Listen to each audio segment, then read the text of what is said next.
Well, it's been about a year since I decided that I didn't want to play 5e anymore. I didn't enjoy it.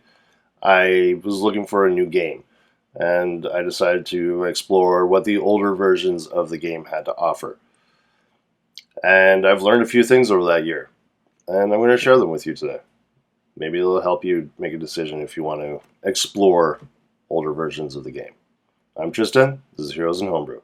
So to start with, one of the things I kept reading and hearing about when I was exploring playing older versions or retro clones of the older versions of the game, of D&D, not the game because there are lots of games that have older versions, was that it was very deadly. I was led to believe that characters die constantly and you'll be lucky to have a character that makes it past their level. Now, in some tables and some campaigns, this might very well be true. But from my experience, it is not necessarily true. I've been running a campaign for about 8 months now, maybe a little longer, maybe 9 months. And characters haven't died yet. There's no characters have died. They are at 4th level, and we're having a blast. And the reason they haven't died is, one, they pick their fights. Any random encounters, they decide whether or not it's something that they want to deal with or not. Number two, they are doing a lot more hex crawling right now than dungeon crawling, which I think going into dungeons is probably way more dangerous than traveling through the wilderness. And number three, maybe I'm just a nice DM, but I roll up random encounters in the wilderness, and sometimes they either fight them and they manage to get through, or they run away, or even if it's an encounter that I've set up based on something that's happening in the campaign, like part of the narrative of what's going on in the campaign, maybe I just didn't make it deadly enough. But needless to say, it is not as deadly as one may think. Yes, you start off usually with pretty low hit points, like maybe 6, 7 max. But normally characters that I've rolled up for myself, for my solo gaming or whatever, they usually are hovering around 2 to 3 hit points at first level. So if players are smart, it doesn't have to be as deadly as people make it out to be. It can be a lot of fun to have a deadly game where if you tell your players ahead of time, like, if this dungeon that you're going into at the start of the game, like, make sure you make 3 characters because it's pretty rough. That can be fun, but it doesn't have to be a deadly game if you don't want it to be. So number 2, I enjoy playing these a lot more. As a dungeon master, I very rarely get to play. I've always been that forever DM where I'm always running the games, which is fine. I'm enjoying that role, playing old versions more than I did in 5e. 5e, I always felt like I was draining myself out. I was like running after trying to prep everything. Whereas my white box game, and my players can tell you, I have, other than the map, which I add to a little bit every time, I don't plan anything. I literally don't. I have a vague idea of what's going on in my head. I keep a calendar of what's happening. But other than that, I use random tables and I make it up on the fly, and it's a lot more fun for me. I find it's a lot less stress, and the characters are the ones who are driving the narrative and deciding what they want to do, what the story is that's important to them. And I'm finding that is way more interesting and way less stressful as a DM. I can just say, okay, it's Friday night, sit down, where do you guys want to go? You know that this is over here, that's over there, you've encountered this recently, what do you want to deal with? and they tell me, and we run with it, and it's a lot of fun. So for me, I'm having way more fun playing this than I did running 5e. So something that was an offshoot of me discovering or me learning the old versions of the game, the old editions, particularly original Dungeons and Dragons. That's the one I've been playing the most, or White Box, which is a clone of it, or Swords and Wizardry. Is I discovered solo gaming and how much fun solo gaming can be. And you guys, if you've been watching the channel, maybe you've watched some of my solo gaming videos. I'm having a lot of fun with those. I get to play, I get to DM, I get to practice my DMing skills and, learn more things about the game more intricately from both sides than I would if I was just running it as a DM or just playing it as a player. And I get to discover all these extra tools that I can bring to my white box game. Now, I've noticed something with the 5e, or at least the 5e crowd, and it's not their fault. They may just not be aware of the possibilities of solo gaming. Is on Facebook, I'm still part of the some Dungeons and Dragons groups that are focused on 5th edition, because I joined them when I was playing 5th edition.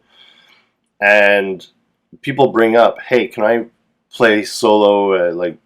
Is there a way for me to play as a solo gamer by myself? And I would say 75% of the time, the comments are, that's called writing a novel. You can't do it. It doesn't work. Whereas I haven't tried with 5e. Maybe it doesn't work with 5e. But I'm of the mind that you can make solo gaming work with any system you're using. But I think having more rules like OSR games, like OD&D or White Box or Basic Fantasy or Labyrinth Lord or any of those games that are less crunchy and less everything is reliant on the rules, solo gaming can become a lot easier and a lot more fun. On the other hand, maybe solo gaming is easier if you're relying on the dice for everything. It requires you to think less and know the answer almost right away. If, like in 5e, almost everything requires a roll, no matter what, that could be helpful for a solo game. I've never tried it. I probably won't try it. Maybe I will one day. If I try it, maybe I'll do a one session and see how it feels to run 5e. But at the same time, the power of 5e characters just doesn't interest me, so I probably won't. Number 4, something that I've noticed, at least in my group, is there are almost no arguments about rules. There are very few times where I'll make a ruling or call for a roll or make a decision where one of my players challenges me on it and says, no, that's not how it works, or that's not, it's not in the rule books, da-da-da. Whereas in 5e, it was almost every session happened 3 or 4 times where there'd be conversations about what the rules mean. Can I do this? Can I do that? I'll get questions from my players saying, hey, if I do this, can I do this with this or whatever? And I'll make a ruling and we'll go with it. But I find in 5e, when we're playing with that group of people at a table, and everybody's got this rule book that is chock full of rules for every situation, there's always some discussion where the DM is challenged on their decision. That adds to, for me personally, adds to the stress level of being a DM, whereas playing my white box game, it very rarely happens, and I have a lot more fun, and the game moves a lot more quickly. We don't spend 10 minutes arguing about rules. I think that really is at the core of the rulings over rules philosophy of older style playing. where you just make a ruling and you move on and you keep it going and you keep it quick. And the game gets less bogged down and it feels like less of a slog. Number 5. The older versions are so easy to hack. OD&D, if you look, just look at the number of clones of OD&D out there, or hacks that have used OD&D as their chassis to build on.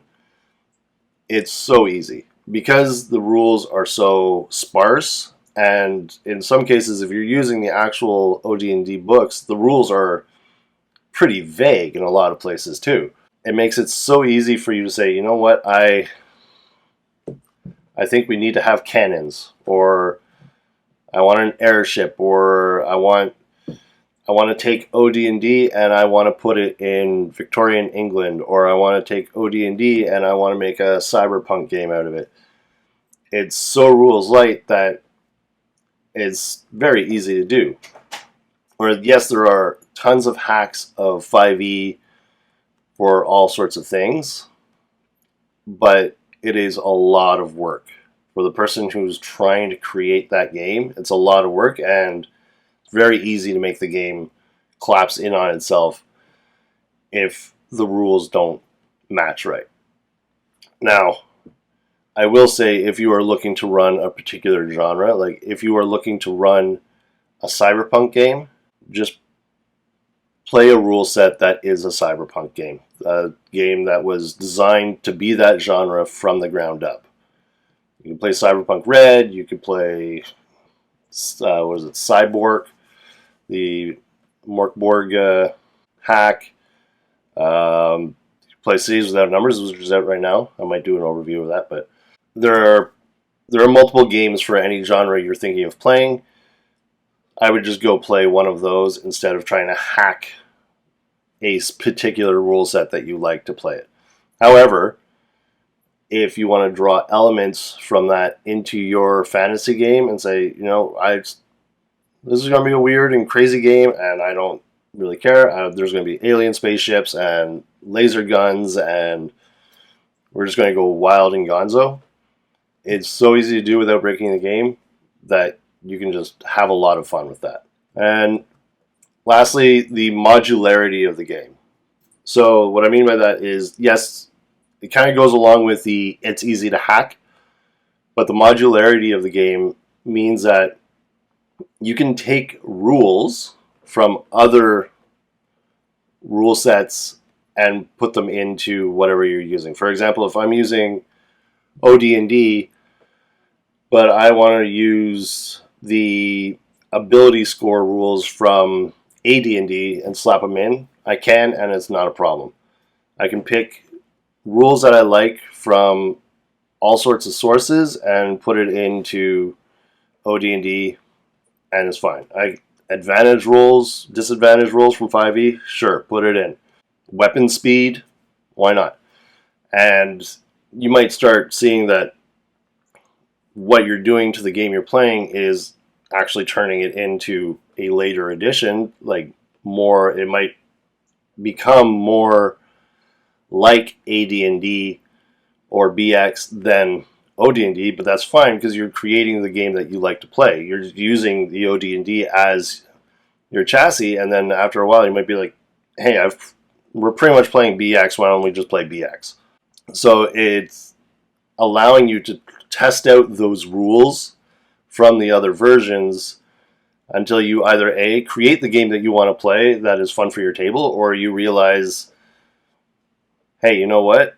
We've added enough rules now that maybe this is more similar to a different version. Why don't we try that version out? And you just port your characters over. Just take the characters that you have, put them into a different character sheet.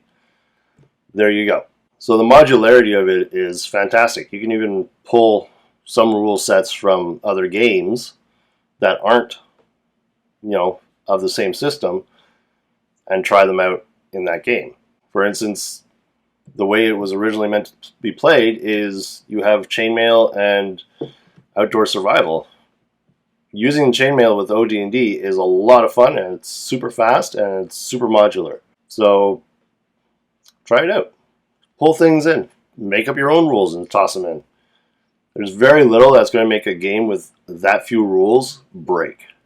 And it's worth a shot, and it allows you to create the game that you want to play.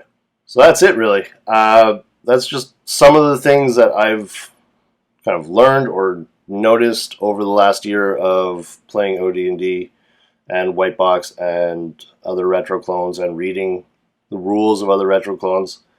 And it's also gotten me to branch out into reading other rule sets that have nothing to do with the old TSR rules or the retro clones of those rules. And it gets me to see what I like, and the more rule sets I look at and the more I read, the more I realize that I enjoy games that have fewer rules and allow for wider interpretation of the rules and more freedom in playing the game than crunchier rules. It might not be for everybody. Some people love super crunchy rules, and that's great. Go have fun playing your games. But for me, I find, because I lead a very busy life, I have 2 jobs, I do this, I have a wife and kids, I don't need a lot of rules to allow me to have fun playing my games. I want something simple, easy to play with, that I can just set up and run and not worry about it. So I hope maybe this guy gave you a little bit of insight into what it's like for a newbie to come into playing old school games from 5e. Maybe you'll try it out. Do a one-shot with your table or check out some rules. A lot of the rules for these games are free for the PDFs. What do you have to lose? Just go download them, read them. Maybe you'll find something to pull into your 5e game if you want. That's it for me. Save a seat for me at your table.